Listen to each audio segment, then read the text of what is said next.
Hello everyone, my name is Mianna Leyvas. Today's date is April 13th of 2018. Today we are working on the video lab portion for our week 6 exercises. The title for this week is Environmental Influences on Microbial Growth and Salt Tolerance Testing. Now, today's video is going to be kind of different only because I want to incorporate both of the experiments that we are including within this week's assignments. So to start off, I will be going over the first exercise, which is exercise 1, salt tolerance testing. So I'm going to go ahead and do a quick overview of what this test will be of. So we have the 6 broths. There are 2 1% broths. Now the 1% is the amount of sodium contained within the broth. So there are 2 1% sodium broths, 2 7% sodium broths, and 2 15% sodium broths. Now within the lab exercise, we are asked to label one of each broth S. epidermidis, so this is the 1% broth. So I have an S. epidermidis for the 1%, 7%, and 15%. Now the other broths are going to be labeled the S, I do not know how to pronounce it, but there is this one, which is the 1%. We also have it labeled for the 7% and the 15%. Now, for this assignment, we are asked to gather the broths and label them, and then from then, we are to, of course, pass the lip of these broths through the flame to sterilize them, and then we're to pipette a couple of drops. I believe it's 2 drops of the active cultures that we have into each of the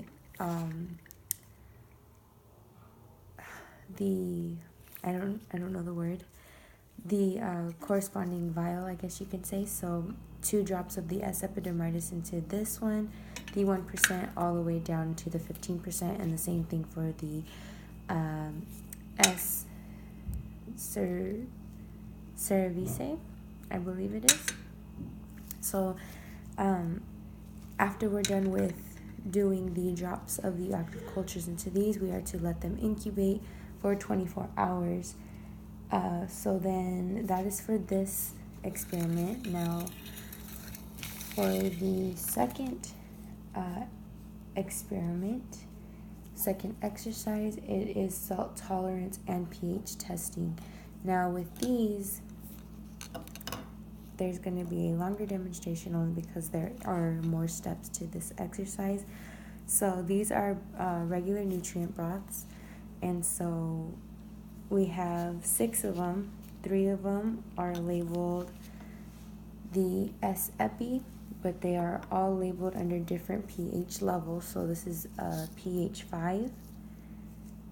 This is S. epi pH 7. I don't know if you can see that. And then the third is S. epi pH 9. So with those, then we also have the last 3 nutrient broths, which I have labeled S. ceri, and this is pH 5, pH 7, and pH 9. The reason why I wanted to take longer on explaining this specific one is only because we do have to add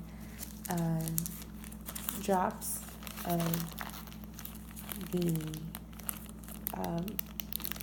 pipettes that we received within our lab pack.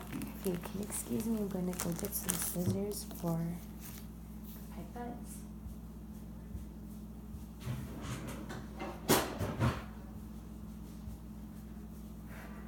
Okay, so for this one, we're asked to label the vials, which we already did, Then we're going to use these scissors to cut off the hydrochloric acid, and it is asked that we cut it at a 45-degree angle. Now I have the candle lit to sterilize the lips of the vials. I'm going to use these scissors. Now I've noticed with these mini vials that they kind of spray. Yeah, there we go. Okay, so if you cut it out at the 45-degree angle, you will get sort of like a funnel shape. So from there, we're going to remove the lid of the S-Epi, which is the pH 5. We're going to remove the lid. And then we're going to pass it through the flame to sterilize the lip.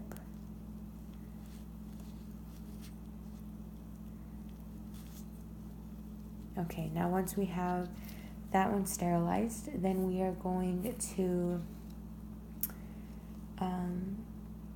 drop exactly 1 drop of the hydrochloric acid to the pH 5 tube to adjust the pH to 5. So this is the pH 5 tube. We are going to add exactly 1 drop. There's 1 drop. So with that, after that, we're going to pass the lip over the flame and relit it. So we're just pass it over quickly. Okay. And then we are to repeat the steps for the same pH vial of the other culture. So this again, for the S. ceri, we are going to get the pH 5 vial and only add 1 drop of the hydrochloric acid. With that, we're going to just repeat the steps for the following pH levels, and from there we are going to add the drops from the pipette of the active cultures that we have into the corresponding new nutrient broths that contain the new pH levels. Thank you.